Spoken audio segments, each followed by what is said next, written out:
قد افلح من زکاها وقد خاب من دساها۔ صدق اللہ العظیم۔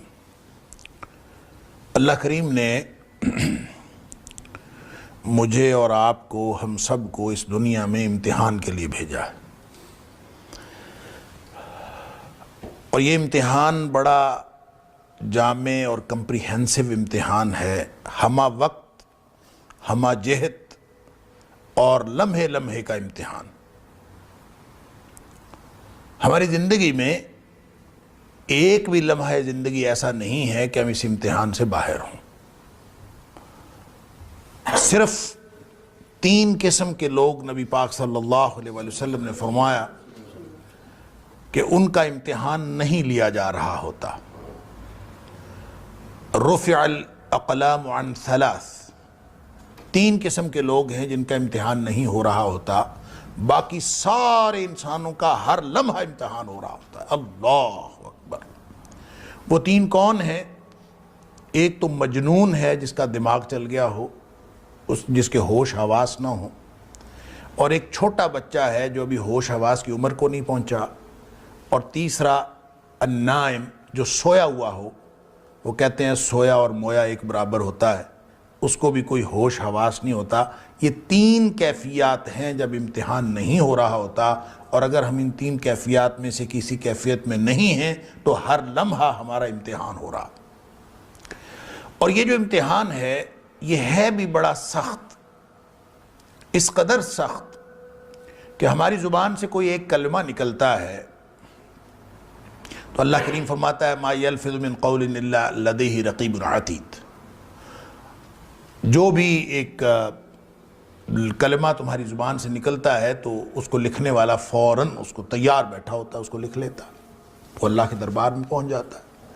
نبی اکرم صلی اللہ علیہ وآلہ وسلم نے فرمایا کہ بعض اوقات انسان کی زبان سے ایسا کلمہ نکلتا ہے جو اللہ کی ناراضگی کا کلمہ ہوتا ہے، اور انسان کو پرواہ بھی نہیں ہوتی کہ میں نے کیا کہا ہے، وہ کہہ بیٹھتا ہے۔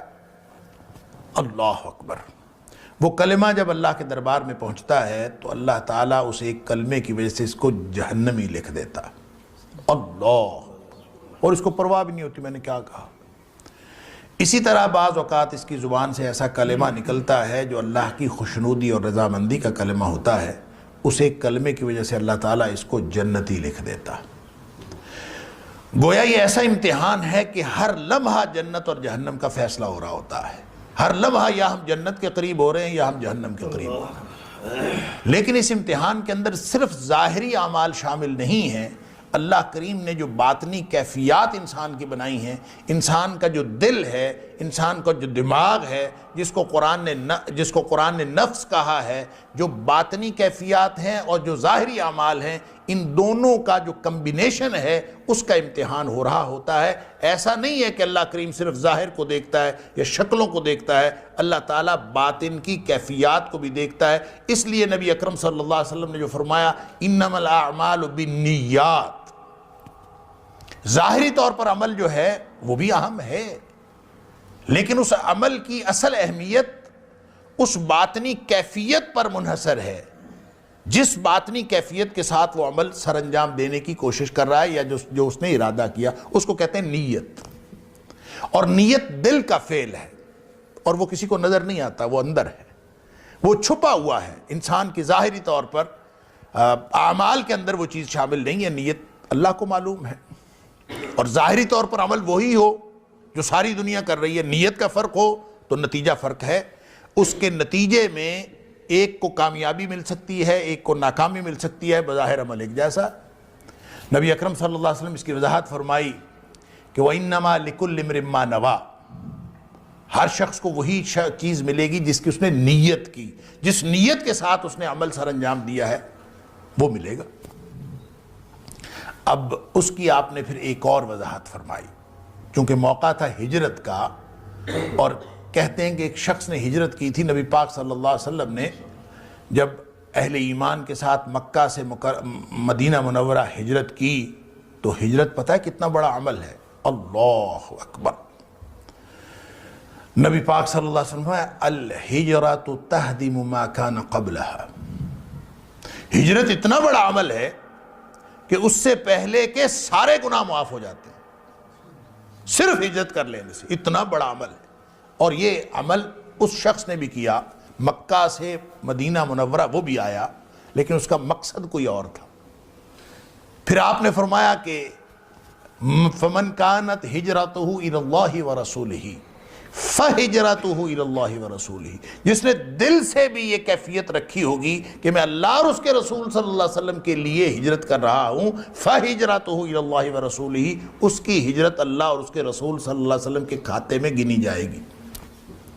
ومن کانت ہجرتہ لدنیا یصیبھا، کسی نے ہجرت کی، ملک چھوڑا، ترک وطن کیا، سارا کچھ کیا، لیکن اس کا مقصد تو دنیا حاصل کرنا ہے، کوئی اور مقصد تھا اس کا. لدنیا یصیبھا او امرأۃ ینکحھا، یا پھر اس کا کوئی مقصد تھا کہ اس نے کسی عورت سے نکاح کرنا ہے، کہ عورت مدینہ میں رہتی تھی، اس نے شرط رکھی ہوئی تھی مکہ چھوڑ کر مدینہ آ جاؤ تو میں تیرے ساتھ نکاح کر لوں گی. اس نے کہا کہ موقع اچھا ہے، ساری دنیا جا رہی ہے، میں بھی چلا جاتا ہوں. فہجرتہ الی ما ہاجر الیہ، جو اس کی باطنی کیفیت ہے نا، اس کے مطابق اس کا فیصلہ ہوگا کہ جس کے مقصد کے لیے اس نے ہجرت کی ہے. بظاہر عمل وہی ہے، لیکن جو باطنی طور پر اس کی جو کیفیت ہے وہ کاؤنٹ کی جائے گی کہ اس نے کس مقصد کے لیے کی، اسی کے مطابق اس کا فیصلہ ہوگا. ان اللہ تعالی لا ينظر الى صورکم ولا الى اموالکم، اللہ تمہاری صورتوں کو بھی نہیں دیکھتا، تمہارے مال و جائیداد کو بھی نہیں دیکھتا. یا ایک جگہ فرمایا الى صورکم ولا الى اجسامکم، تمہارے جسموں کو اور ظاہری تمہاری صورتوں کو نہیں دیکھتا. ولکن ينظر الى قلوبکم واعمالکم، وہ تمہارے دلوں کی کیفیت، وہ دلوں کے حال جانتا ہے. انہ علیم بذات الصدور، وہ سینوں کے اندر جو کچھ ہے وہ اس کو جانتا ہے، لہٰذا وہ اس کو دیکھتا ہے کہ اس نے کس مقصد کے لیے کیا ہے. لہٰذا باطن جب تک صاف نہ ہو، اور وہ ایک باطن میں کیا ہے، بہت ساری اصطلاحات استعمال کی جاتی ہیں، دل ہے، دماغ ہے، نفس ہے، روح ہے، اس طرح کی بہت ساری کیفیت، بہت ساری اصطلاحات استعمال ہوتی ہیں. اور اس پر پھر بہت ساری بحث لوگوں نے کی ہے کہ نفس کیا ہے، روح کیا ہے، قلب اور ذہن کیا، یہ ایک ہی چیز کے مختلف نام ہیں، یہ مختلف حیثیات ہیں. اور پھر لوگوں کو یہ بھی پرابلم ہوئی ہے کہ سائنسدانوں نے کہا کہ انسان کا جو جسم کا مرکز ہے وہ دماغ، سوچوں کا مرکز دماغ ہے، برین جس کو، جو کھوپڑی کے اندر. اور نبی اکرم صلی اللہ علیہ وآلہ وسلم فرماتے ہیں کہ وہ دل ہے، انسانی جسم کا مرکز دل ہے. تو پھر دل جو ہے وہ سینوں میں ہے، اور آنکھیں اندھی نہیں ہوتی، دل اندھے ہوتے ہیں. التی فی الصدور ولکن تعمی القلوب التی فی الصدور، دل اندھے ہوتے ہیں، بصیرت اس وقت ختم ہوتی ہے جب دل اندھا ہو جاتا ہے. اور دل کہاں ہے؟ التی فی الصدور، جو سینے میں ہے، کھوپڑی میں نہیں ہے، سینے میں ہے. گویا یہ ایک آرگن ہے جسم کے اندر جو سینے میں ہے، جو دھڑکتا ہے. گویا نبی اکرم صلی اللہ علیہ وسلم بھی اس کو مرکز قرار دے رہے ہیں، قرآن بھی اس کو مرکز قرار دے رہا ہے. دماغ اور دل، اس کا کوئی ایسا کنیکشن ہے کہ مرکز یہاں ہے، مرکز یہاں نہیں ہے. لیکن سائنس نے کہا کہ یہاں مرکز ہے، ہم نے مان لیا. سائنس ہر 50-100 سال بعد اپنے نتائج بدل دیتی ہے، اللہ کا قرآن نہیں بدلتا. لہٰذا اس پریشانی میں مبتلا نہ ہو، دل ہے کہ دماغ ہے. ایک فواد یا افئدہ کی اصطلاح بھی شریعت نے استعمال کی ہے، قرآن نے استعمال کی ہے. اور جو فواد ہے اس کا معنی بھی ہم دل کرتے ہیں، یا افئدہ اس کا معنی بھی دل کرتے ہیں. لیکن یہ سائنس جو کچھ کہہ رہی ہے، ہو سکتا ہے کہ اس کی انٹرپریٹیشن قرآنی زبان میں فواد ہی ہو. کیا مطلب؟ کہ دل اور دماغ کا کنیکشن ہو جو اصل میں انسان کی جسم کی مرکزیت بناتا ہے، اور جو سوچوں کا، آرزوؤں کا، تمناؤں کا مرکز ہوتا ہے. ہو سکتا ہے اس طرح ہو. لیکن 2005 سے آن ورڈز، اب تو آپ نیٹ پہ سرچ کریں، آپ کو سائنسدانوں کو ایسے پیپرز مل جاتے ہیں، تحقیق آ گئی ہے کہ انسانی سوچوں کا مرکز دماغ نہیں ہے، دل ہے. گویا آہستہ آہستہ لوگ اس طرف آ رہے ہیں. کب آ جائیں گے مکمل طور پر؟ قرآن کہتا ہے کہ سنوریہم آیاتنا فی الآفاق وفی انفسہم، ہم ان کو نشانیاں اپنی دکھاتے رہیں گے جو ان کے ارد گرد پھیلی ہوئی کائنات میں بھی ہیں، وفی انفسہم، ان کے اپنے وجود میں بھی نشانیاں ہیں۔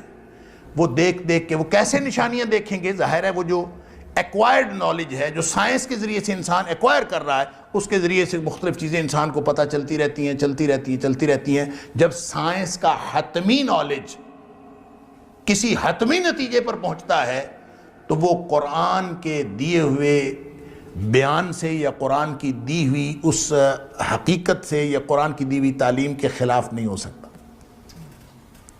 اس کو کبھی آپ یوں بھی سمجھ لیجئے